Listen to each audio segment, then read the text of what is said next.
So I just recorded this whole fucking video, and then what happened? Oh yeah, then shit happened. Then somebody texted me on WhatsApp and all, and I don't got most people's numbers saved and shit. So I'm only gonna have everybody I talk to's numbers to like my family's number on WhatsApp. So I can't do that. Can't do that. I gotta restart the whole thing. And this stupid ass shit, this phone, whatever, don't let me crop my shit. It's fucked up. It's fucked up for real. So I'm gonna fucking 20 and 3, 20 and 3. 23andme got updated.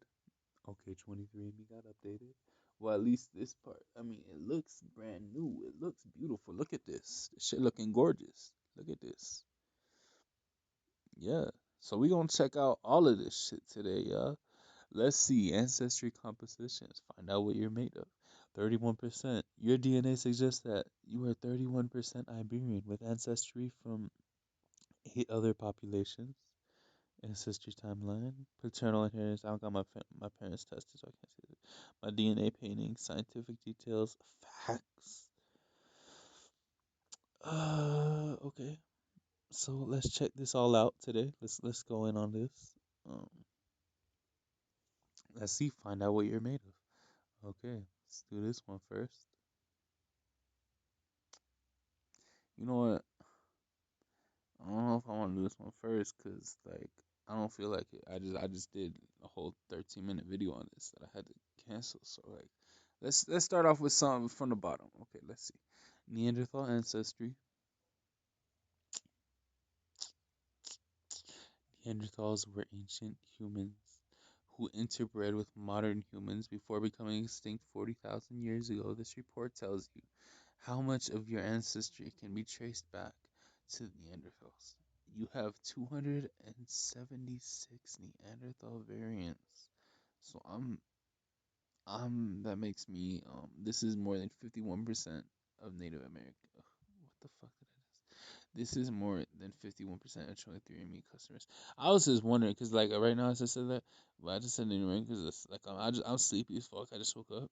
So like I mean I want to see what how much Native American um people get on Neanderthal, like straight up Indios. Like I know some Indios who took 23andme. I would love to see how much Neanderthal DNA you got. So yes, I'm just 51% more. This is just 51% more than of wait. This is more than 51% of 23andme customers. Oh shit. Okay. You have more Neanderthal DNA variants than 51% of 23andme customers. However, Neanderthal ancestry accounts for less than 4% of your overall DNA. So that's cool. In seventh place of my family and friends. It's the highest in 23andme is 397 variants. And then these are people I'm related to. So these I know Daniel is way more Indian than me. You can't just see their results from here, y'all. But I actually uploaded like my cousin wait my DNA relatives, whatever the fuck they're called in ancestry, to YouTube, so y'all could put this thing to. Well, I think that their ancestry. I mean their Neanderthal results too. Some of your traits may be influenced by having Neanderthal variants. Scientists at 23andMe identified associations between Neanderthal variants with certain physical traits. If you have certain Neanderthal variants, it means that some of your physical traits may trace back to Neanderthal ancestors. Straight hair? Nope. Sneeze? Yeah, I sneeze. Fuck. Goddamn. Less back hair. I don't have any back hair. I guess I'm not Neanderthal. I guess I don't know what the fuck. Height? How tall was it? I don't know. One variant found. You have one. Okay, straight hair. One variant found. You have one Neanderthal variant associated with having straighter hair. Dark chocolate? What the fuck? What the fuck do Neanderthals do with chocolate, dark chocolate, bro? You have 0% Neanderthal variants associated with reducing tendencies to sneeze after eating dark. Yeah, I'd never sneezed after eating dark chocolate. What the fuck? less back hair. One variant found. You have one Neanderthal variant associated with having less back hair. What? I don't got no back hair. D height variants associated with your height. A brief history of Neanderthals. Neander Valley in Germany, Europe. Okay. Over the past 150 years, scientists have found bones belonging to an extinct population of ancient humans. These ancient humans are known as Neanderthals and were named after the site where their bones were first identified, Neander Valley, Germany. Neanderthals and modern humans share a common ancestor, as well as many morphological and social traits, but differed in key respects. Over the past decade, genome sequencing has shed more light on the Neanderthal, and on our complicated relationship with them. 60,000 years ago, where our common ancestors inhabited. The common ancestor of modern humans and Neanderthals is thought to be extinct hominian. Yeah, I highlighted that, but okay, there we go. Hominian is a member of the group consisting of modern humans, other closely related extinct human species, and all our immediate ancestors. Cool. Named Homo Hyde, Hy, Heidelbergensis. Okay, that sounds mad German or whatever. The species inhabited much of Africa, Europe, and probably Asia from at least 700,000 years ago until about 200,000 years ago, 300,000 years ago. Africa. High foreheads, smaller brow ridges, smaller eye sockets, smaller noses, flatter faces, rounder skulls. Homo. That's such a stupid ass name. They can't change the what? Homo heidelbergensis continued to evolve in Africa, eventually becoming automatically modern humans. The oldest remains that can be ascribed to anatomically modern humans comes from a site named Jebel Houd in Morocco. What? Hebel, I don't know. That dates back to 300,000 years ago, 200,000 years ago, Eurasia. Lower foreheads, heavy brow ridges, larger eye sockets, large noses, projecting mid faces, lower, longer skulls. By about 200,000 years ago, the European branch of Homo heidelbergensis population has evolved into what we refer to as Neanderthals. Contrary to the popular caveman stereotype, Neanderthals were a lot like modern humans and exhibited complex social behaviors. The most distinctive characteristics of Neanderthal remains are their wide, robust bodies, relatively short limbs, and projecting mid-faces. 60,000 migration paths, Europe, Manet Cave, Israel, Asia, where Neanderthals and modern humans converged. Okay, so this is a whole ass big ass area. Around 60,000 years ago, modern humans started to explore beyond Africa, encountering what did I say? Encountering and interbreeding with their Neanderthal neighbors. Skeletal remains found in the Manet Cave in Israel and elsewhere suggest that these two groups likely interbred in the Middle East or Europe. Their descendants radiated out across Europe, Asia, Australia, and eventually the Americas. Average number of Neanderthal variants. Non-African populations 280. Sub-Saharan African populations 20. Damn. Neanderthal ancestry is present Neanderthal ancestry in present-day populations is largely derived from ancient migrations and interbreeding events. Non-African populations have Neanderthal ancestry amounting to about 1 to 3% of their genome. With few expectations, sub-Saharan African populations have virtually no Neanderthal ancestry. Average numbers from the 23andme database are shown to illustrate this difference. So that's cool. Shout out to Neanderthals. And I hate how you know some racist ass black people or some, racist ass pigs want to be all like calling white people Neanderthals, but really that's all like non-sub-Saharan Africa. All of us got Neanderthal DNA in us, not just Europe. So yuck, goofy as fuck. Okay, let's check out my haplogroups now. My paternal haplogroup. Let's see if that updated or anything like that. I'm reading through this whole shit. Maternal haplogroup. You descend from a long line of men that can be traced back to Eastern Africa over 275 years, 275,000 years ago. I'm sorry about that. These are the men of your paternal line, and your paternal haplogroup sheds light on their story. Taita. You know, and 23andme out here call me daddy and shit. That's cute. Taita. Okay, Taita, Taita. Your paternal haplogroup is RL51. As our ancestors ventured out of eastern Africa, they branched off in diverse groups. They crossed and recrossed the globe over tens of thousands of years. Some of their migrations can be traced through haplogroups, families of lineages that descend from a common ancestor. Your paternal haplogroup can reveal the path followed by the men of your paternal line. Migrations of your paternal line. Haplogroup. That's too much. Okay. Um, um, okay. When did it become? Uh, I mean, if y'all want to pause and read this, y'all can read this. I'm gonna open this all up. I don't care that much. This is too much to read.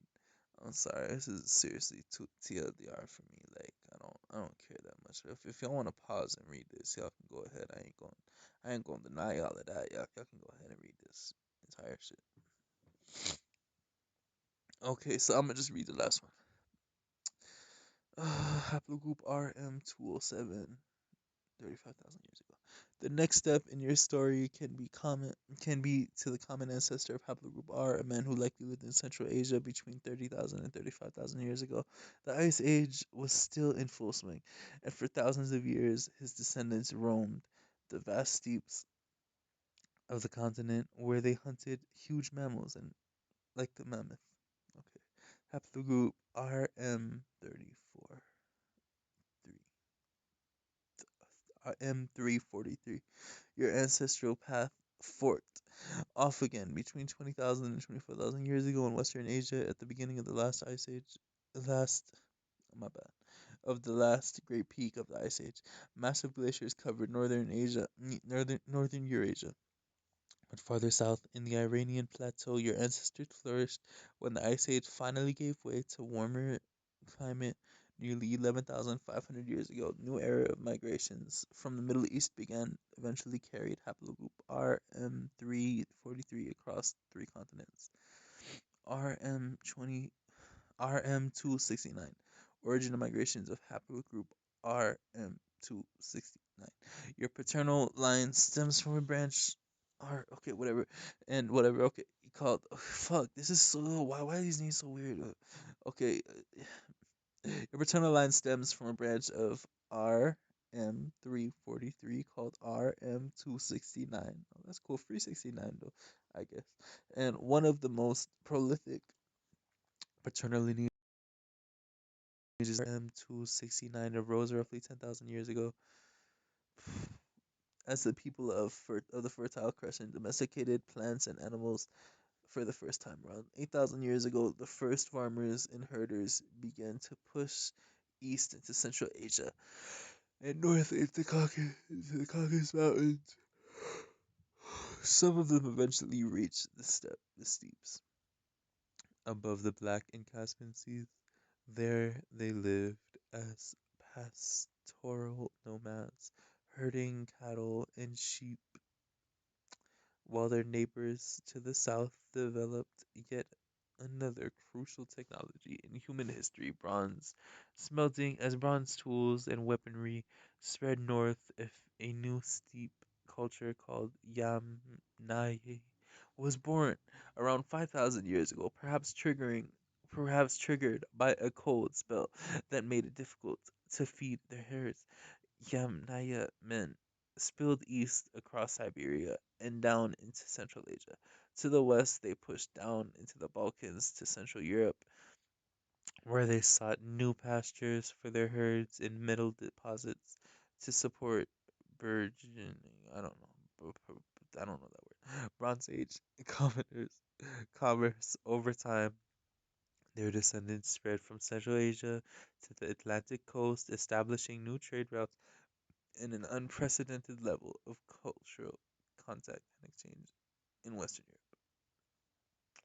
The men from the steppes also outcompeted out I don't know that word either. They outcompeted the local men as they went. Their success is demonstrated in the overwhelming dominance of the RM269 lineage in Europe. Over 80% of men in Ireland and Wales carry the haplogroup, as do 60% of the men in the Atlantic coast from Spain to France. The frequency of RM269 gradually decreases in the east, falling to about 30% in Germany, 20% in Poland, 10 to 15% in Greece and Turkey. The haplogroup connects all these men to still others in the Iranian plateau in Central Asia, where between 5 and 10% of men also bear the lineage. That's cool. So, RL51, your paternal haplogroup RL51 traces back to a man who lived less than 10,000 years ago. That is nearly 400 generations ago. What happened between then and now? As researchers and citizen scientists discover more about your haplogroup, new details may be added to the story of your paternal haplogroup or paternal line. RL59. RL51 is relatively uncommon among 23andme customers. Today, you share your haplogroup with all the men who are paternal line descendant of the common ancestor RL51, including other 23andme customers. 1 in 7,400 23andme customers share your haplogroup assignment. Okay. You share a paternal line with the ancestor Neil, the nine hostages. That's shout out him, I guess. Shout out him. I don't care this much. So if anybody wants to read this, y'all can go ahead and read this. The genetic of paternal haplogroups. Oh, this is a lot. I don't care. Okay, the Y chromosome is used to determine paternal haplogroups. Okay, cool. Most of your most of the DNA in your body is packaged into 23 pairs of chromosomes. The first 22 pairs are matching, meaning that they contain roughly the same DNA inherited from both parents. The 23rd pair is different because in men, their pair does not match. The chromosomes in their pair are known as sex chromosomes, as they have different names, X and Y. Typically, women have two X chromosomes and men have one X and Y and one Y. Your genetic sex is determined by which sex chromosome you inherited from your father. If you are genetically male, you receive a copy from your father's Y chromosome along with a gene known as SRY, short for sex determining region Y. That is important for male sexual development. If you are gradually female, gradually, what the fuck? If you are genetically female, you receive a copy of X chromosome from both of your parents. Paternal inheritance. The father. Okay. Again, this is TLDR. It really is. So if y'all want to read through all this, feel free to pause and read through all of this. But I'm not doing all that. I don't care at all. Okay. So now we gonna venture out of this. No, we already met my relatives. The last video I made. Okay, so let's just find out what you're made of. 31%. 31%. Your DNA suggests that you're 31% Iberian with ancestry from 8 other populations. Okay, let's see. So 67.6% European. Let's check that out. 31% Iberian. Iberian ancestry was influenced by several Mediterranean civilizations. Today, this ancestry is common in the people of Latin American descent. Okay, so I am of Latin American descent. So that's cool. 100% Latin American descent, by the way. Thank you. Okay, 0.7% Scandinavian, 0.7% Ashkenazi Jewish, 0.6% Eastern Europe, 0.4% Italian, 26.6% broadly Southern European. So Southern Europe includes the Iberian, Italian, and Balkan peninsulas, as well as the island of Malta, is a region defined in great part by the Mediterranean Sea. The Mediterranean has provided transportation routes, keeping these regions connected culturally and genetically. Broadly, Southern European DNA matches several specific populations, and it's difficult to assign to just one. 0.9% broadly Northwestern European, 6.6% broadly European. So, y'all remember on Ancestry, I got 62% Iberian in total. And on here, it's basically like, like 57.6% Iberian in total. I mean, because like the broadly Southern European, the Iberian, and the broadly European. And look at how I don't even have 1% of any other European region. Like everything is under 1%. So that's really cool. I could happily say, you know, my ancestors are just Iberians, but they're not like from like some pure ass area. Like, well, like I'm not fully like it's not fully Basque or anything, because like my Basque cousin got 100%. Well, like over 90% Iberian. Well, my Basque cousin matched their DNA match on 23andme, got like close to 100% Iberian. So it's not from some pure ass region. Iberians have been mixing with other Europeans too, so there's a proof of that, but all under 1%, so it's very, very, very small amounts. It's not Iberian, so I'm at Spanish, y'all. Thank you. Okay, East Asian and Native American. Native American 19.5%. It used to say just Ecuador. I don't know why they added Colombia and Mexico. I don't have no message for Colombia and Mexico, but okay. North Central and South America were first populated 15,000 years ago following the arrival of Native Americans from Northeast Asia. We predict you had ancestors in Colombia, Ecuador, and Mexico within the past 200 years. Y'all were right last time. I don't know why you fucked up. 0.2% East Asian, 4.2% broadly East Asian and Native American. The peoples of East Asia and the Americas have shared a genetic. Oh, rest in peace, Sex. I listened to Skins last night. It was good. I mean, it's different. I mean, it's good though. It's good, really. Rest in peace, Sex. Long live Jose. I'm a Broward County boy. Broward County boy. Ass tagged up. R.I.P. XXX out here in Ecuador. The day he died, June 18th. Rest in peace, my dude. The peoples of East Asia and the Americas have shared a genetic history. Their common ancestors left Western Asia about 15,000 years ago, 50,000 years ago, migrating east across the continent. The ancestors of Native Americans began to cross in the Americas 12 to 15,000 years ago. Broadly, East Asian and Native American DNA is a relic of this ancient population split and reflects shared roots in Central and Northern Asia. Cool. Okay, cool. Nice. Okay.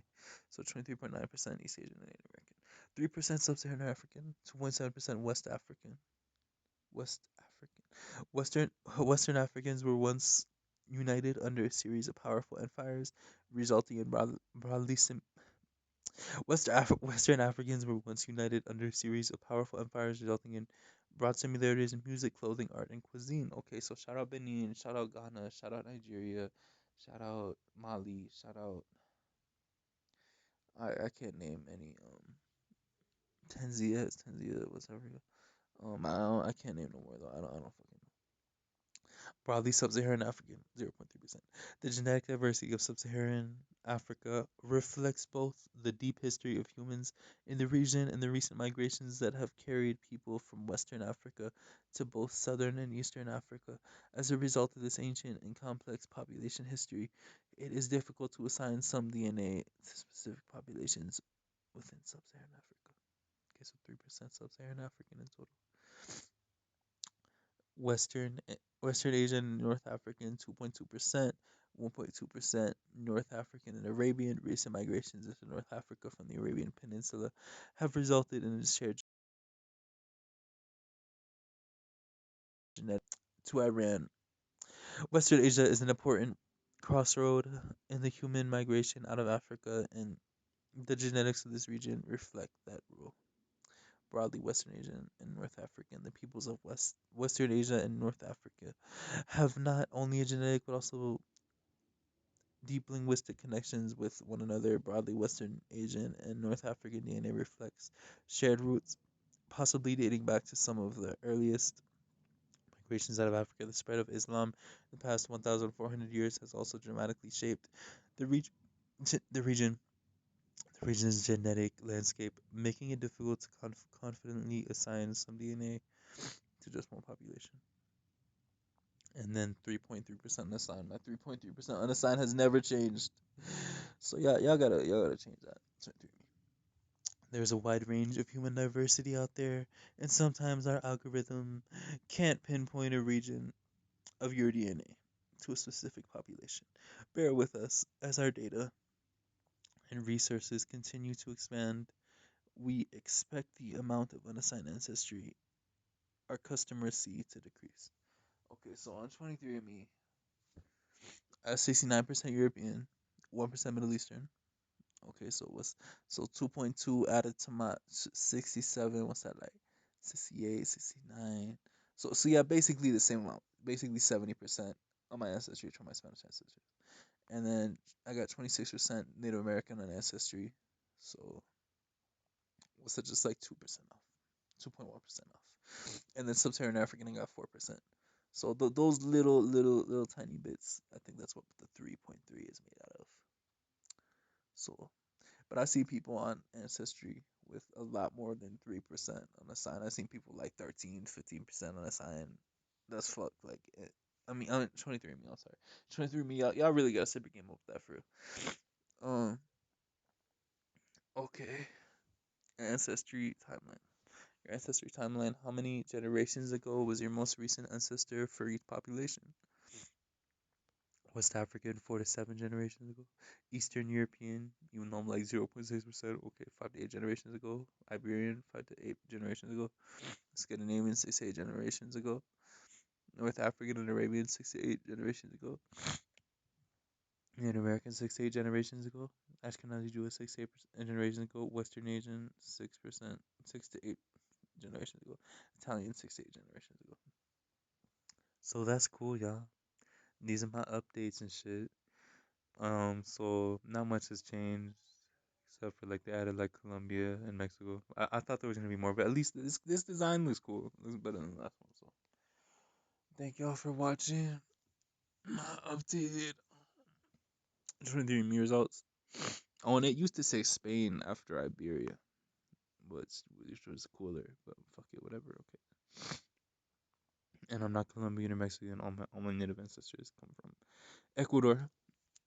Okay, shout out to Mango Vilca, shout out to Kitukara, shout out all the other ancestors. I don't know the original names too. Shout out Mikey Joe found. Shout out Ecuador. I love y'all. Thanks for watching.